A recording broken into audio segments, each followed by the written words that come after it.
When an adult suddenly disappears, the police usually do not take immediate action. This is especially the case when it's a woman who has just rented an apartment in a foreign country and is living there alone.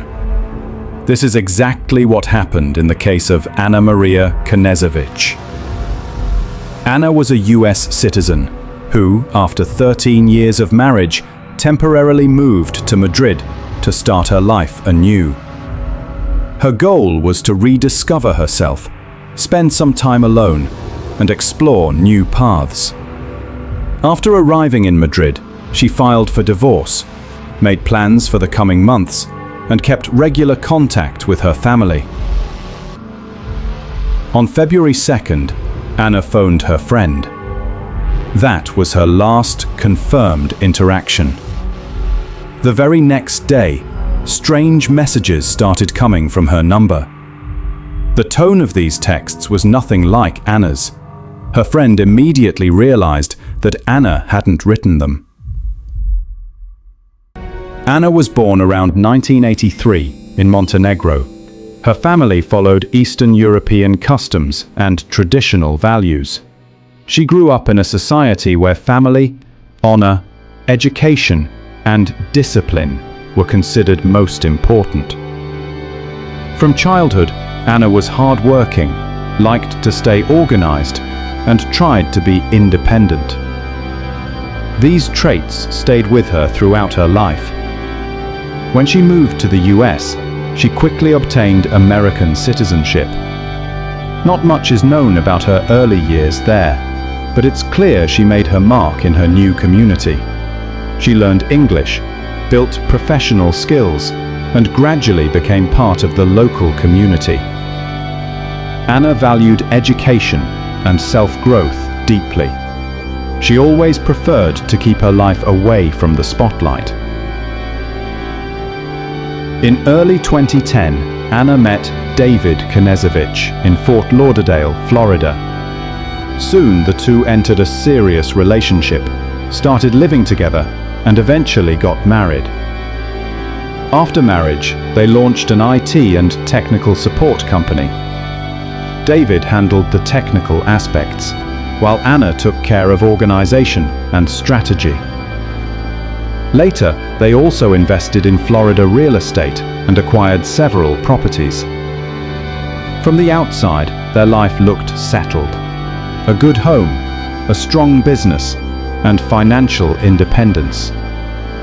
But in reality, everything wasn't perfect.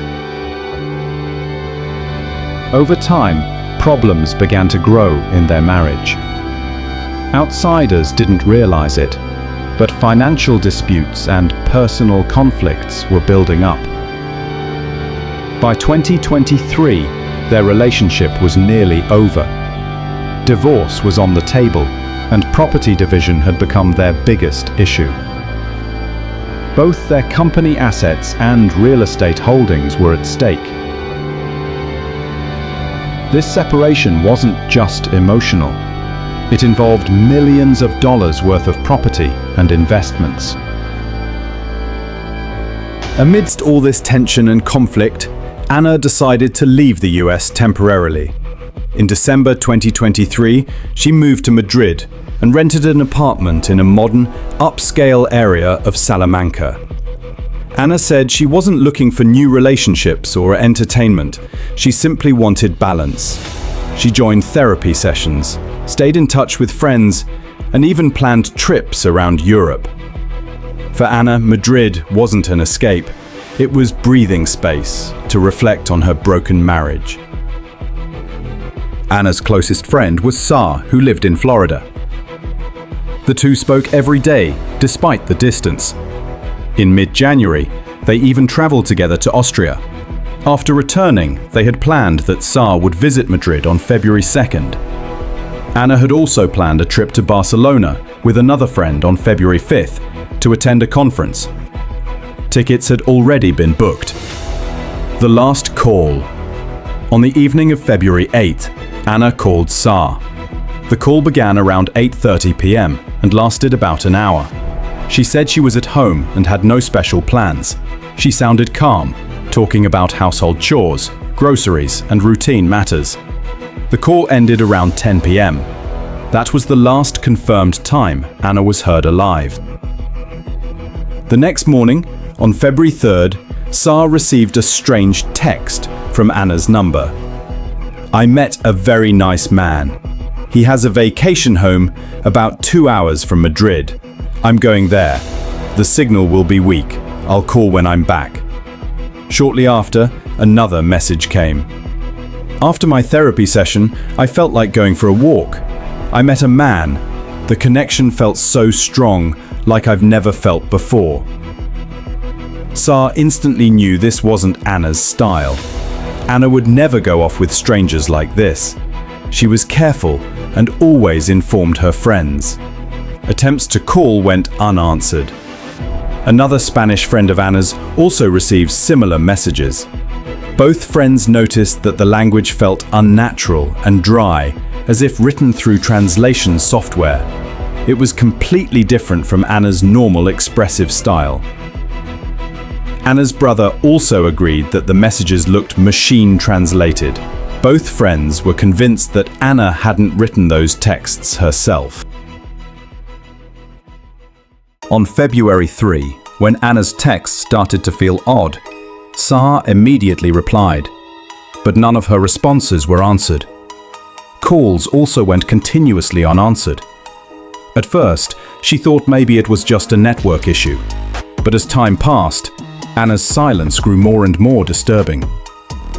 Saar began reaching out to other mutual friends. None of them had been in contact with Anna, and no one had seen her. When they tried to check through phone tracking apps and medical facilities, no information came up. Finally, Saar reported the matter to the Madrid police. She explained in detail how Anna's behavior was completely out of character. Anna always openly shared her movements and plans, and disappearing like this did not fit her personality at all. But Spanish authorities didn't take immediate action. Their stance was that Anna was an adult woman, free to go wherever she wanted. They were not ready to consider her disappearance suspicious. Police officials said they first had to verify whether Anna had gone missing voluntarily. Until that was clear, they would not launch an investigation.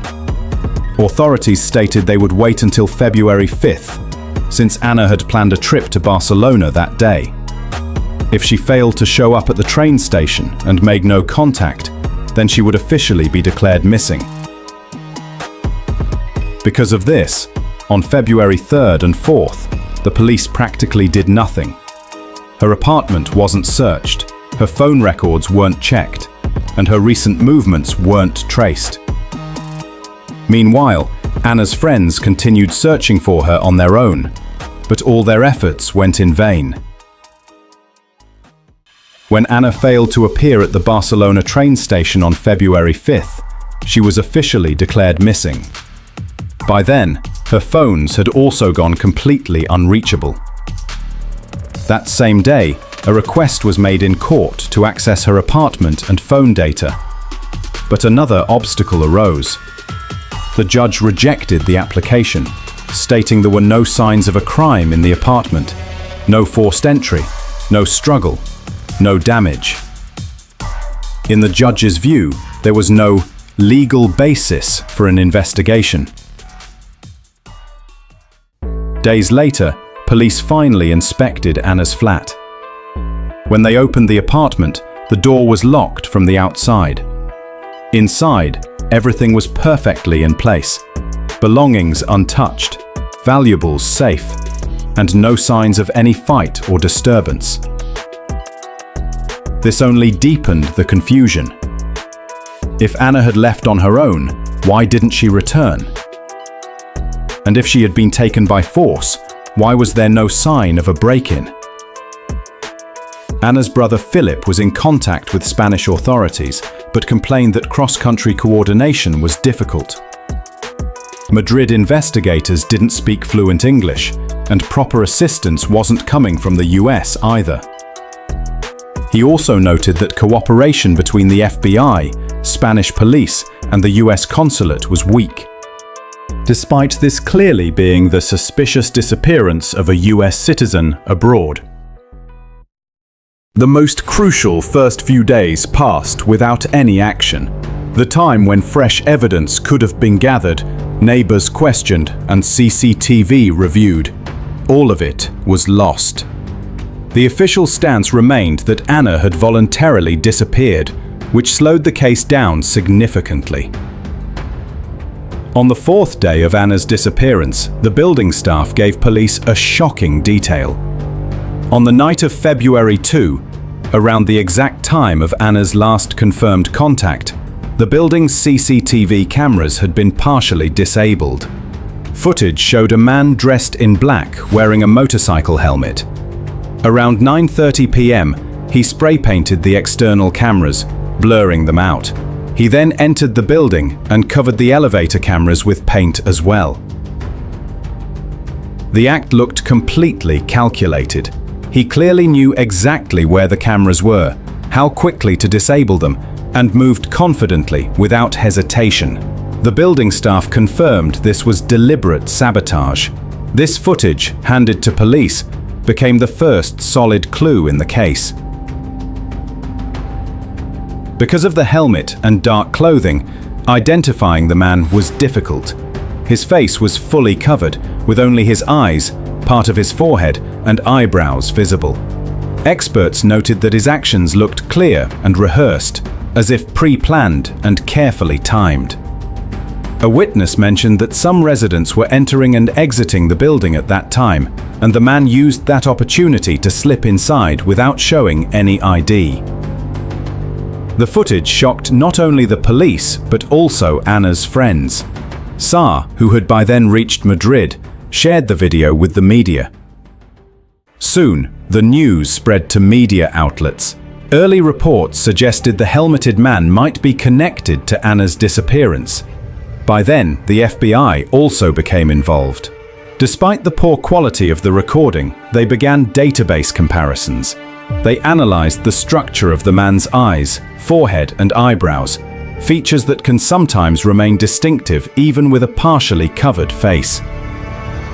The investigation intensified when evidence showed that the spray paint used was of a specific brand. CCTV also captured a man resembling the helmeted figure, buying the same brand of spray paint and tape from a local store. Right after Anna went missing, Sa contacted her husband, David. On February 4, they spoke. David said he was in Florida. Sa suggested they both travel to Madrid to search for Anna. David agreed and said he would take a flight from Miami the next day, but he never came. Later, he revealed that instead of Madrid, he had gone to Serbia. This confused Anna's friends deeply. While his wife had disappeared under suspicious circumstances, instead of going to Madrid, he chose another European country where his relatives lived. Sa noticed David's reaction was cold and unnatural. He didn't actively participate in the search, nor did he rush to Spain. David explained that going to Spain would be pointless since he didn't speak Spanish, couldn't work there, and wasn't familiar with the place. But the fact that he chose Serbia instead of Spain made his behavior seem even more suspicious. The time Anna and David had been married for several years, the couple was settled in Florida. But by the end of 2023, clear cracks had begun to show in their relationship. According to Anna's close friends, David had once been caring and supportive in the early years of marriage. Over time, however, his behavior shifted. He became controlling, quick to anger over small things, and increasingly difficult to live with. Anna, on the other hand, was cheerful, independent, and proud of the life she had built.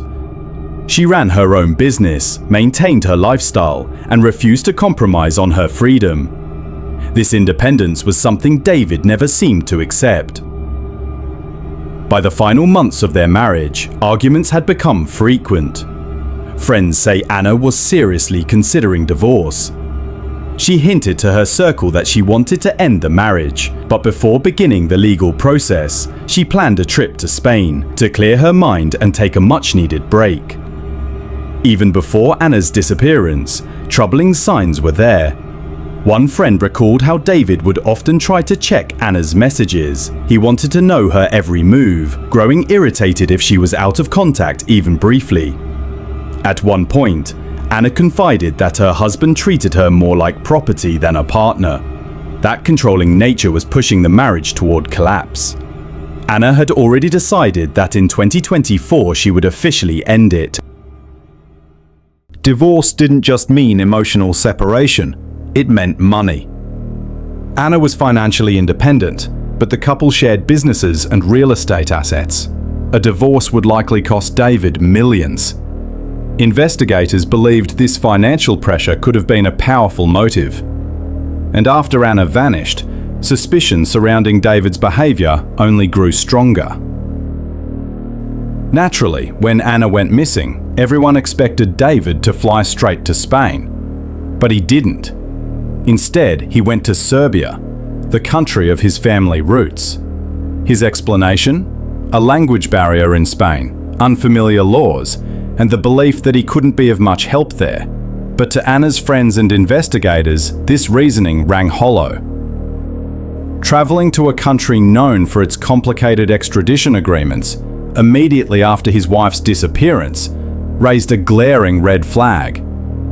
The helmeted man caught on CCTV had yet to be identified, but experts studying the footage noticed something. The build, the body language, even the way he moved, bore similarities to David. Police worked to verify this connection, but without direct evidence, they were careful not to name him publicly. Meanwhile, Anna's brother Philip and her best friend Sar spoke out openly. To them, David's behavior was unnatural, and his trip to Serbia was no coincidence. Philip threw himself into the search for his sister. He contacted American and Serbian media, trying to keep Anna's case alive internationally. He accused the investigation of moving far too slowly and warned that without decisive action, the case could soon go cold. Philip pleaded for FBI assistance, but their cooperation was limited. Officially, they remained dependent on Spanish investigators. Bureaucratic delays only deepened the family's frustration. When footage of the helmeted man hit the press, public speculation exploded. Social media users began analyzing the video themselves. Some claimed the man's gait matched David's. Others insisted his eyebrows and forehead looked identical. David's defenders dismissed it all as baseless rumor, but public opinion was quickly turning against him. Under pressure, David released a statement. He denied any involvement in Anna's disappearance, insisting that he too was worried and that the media had put him on trial without evidence. He explained his decision not to go to Spain, the language barrier, the legal system, the lack of familiarity. He said his plan was to search for Anna from Serbia instead. But critics weren't buying it. To them, if his wife was missing, the first place he should have been was Madrid, not Belgrade. As journalists dug into David's past, unsettling accounts surfaced. Former acquaintances described him as quick-tempered, jealous, and overly possessive in relationships. Some recalled how he never liked Anna socializing with male friends. These stories only added weight to the growing suspicion. Meanwhile, no trace of Anna emerged. No phone activity. No credit card usage. No travel records. Experts pointed out that if Anna had left voluntarily, there would at least be financial transactions, but her accounts were frozen in silence. This suggested one chilling conclusion. Anna had not disappeared by choice. In Spain, when an adult goes missing, authorities often assume it's voluntary unless strong evidence proves otherwise. That legal technicality was the first hurdle. Even after the CCTV evidence surfaced, without direct proof, David remained untouched legally. His presence in Serbia complicated things further. If Spain ever sought extradition, the process could drag on indefinitely. Desperate, Philip began appealing directly through the media. He begged anyone with information about Anna to come forward, describing her as a kind, ambitious woman who lived life on her own terms. He insisted that it was impossible Anna would disappear of her own will. She was deeply family-oriented and committed to her work. His words struck an emotional chord, pulling even more attention to the case. By this stage of the investigation, suspicion had shifted almost entirely onto David. But suspicion wasn't enough. No solid evidence linked him directly to the crime. The helmeted man's identity remained unconfirmed. Spanish police continued their technical analysis. The FBI conducted a parallel review, and Anna's family fought relentlessly to keep her story in the spotlight. Anna Maria Knezevic's disappearance remained a mystery. But as each new detail surfaced, one thing grew clearer. All eyes were turning toward her husband. Months passed since Anna's disappearance, but the investigation had yet to reach any concrete results. The Spanish police were working, but their approach was slow. Every new lead took time to verify. Anna's family repeatedly demanded that authorities treat the case as a priority. Her brother Philip said, "With every day that passes, the chances of my sister returning grow smaller." But bureaucracy and cross-border complications dragged the case out. The CCTV footage of the helmeted man was sent to forensic experts. They analyzed every frame. His walking style, body measurements, and movements were all compared. Their conclusion? There was a strong possibility that the man was David, but 100% confirmation was impossible, as the helmet and dark clothing made clear identification out of reach. This ambiguity became the biggest obstacle in the investigation. Police traced Anna's phone and laptop. Her phone had been switched off the very day she was last seen. There were no emails, no bank activity, and no travel records. This meant she had not disappeared of her own free will. Someone else was involved. This made the case even more suspicious. Meanwhile, David sat in Serbia giving media interviews. He claimed he was being unfairly targeted, that he loved his wife and wanted her back. He said linking him to the helmeted man was nothing more than a conspiracy, and that the media had tarnished his image. But when asked why he hadn't gone to Spain, his answers failed to convince. He said he feared for his safety and his legal rights. Anna's close friends and relatives told interviewers that Anna would never voluntarily disappear. She was deeply connected to her family and her business. One friend said Anna was ready for a new chapter in her life. She wanted a divorce and to reclaim her freedom. She was not the kind of person who would abandon everything and vanish. The family openly said they did not trust David. Philip repeatedly insisted. The way he behaved did not resemble a concerned husband. Slowly, the case made international headlines. American media covered it because Anna was a US citizen. Serbian media followed because David had gone there. This coverage was a double-edged sword. On one hand, awareness grew. On the other, rumors and speculations spread. Social media buzzed with conspiracy theories. Some claimed Anna had crossed paths with a dangerous gang. Others suggested she had staged her disappearance to start a new life. But her family rejected all these theories. The biggest complication was jurisdiction. The Spanish investigation was moving slowly. Forcing David to return from Serbia was legally difficult. And US agencies had limited involvement since the crime occurred in Spain. This triangle left the case stuck in deadlock. Philip and Saar fought on every level. They organized rallies and awareness campaigns, kept the media engaged, and repeatedly demanded priority from the authorities. Their greatest pain was uncertainty. No one knew if Anna was alive or not. They said the worst thing is not having closure. No body, no clues, just silence. Communities in both Miami and Madrid held vigils for Anna. Her photos and missing posters were everywhere. Those who knew her described Anna as kind, energetic, and full of life. Everyone was shocked that such a woman could vanish without a trace. Months have gone by since Anna disappeared, but her whereabouts remain unknown. The police have only circumstantial evidence but no direct proof. The mystery of the helmeted man remains unsolved. Was it David or someone else? This question still demands an answer. The family remains hopeful, but their patience is wearing thin. They believe the authorities have not done enough.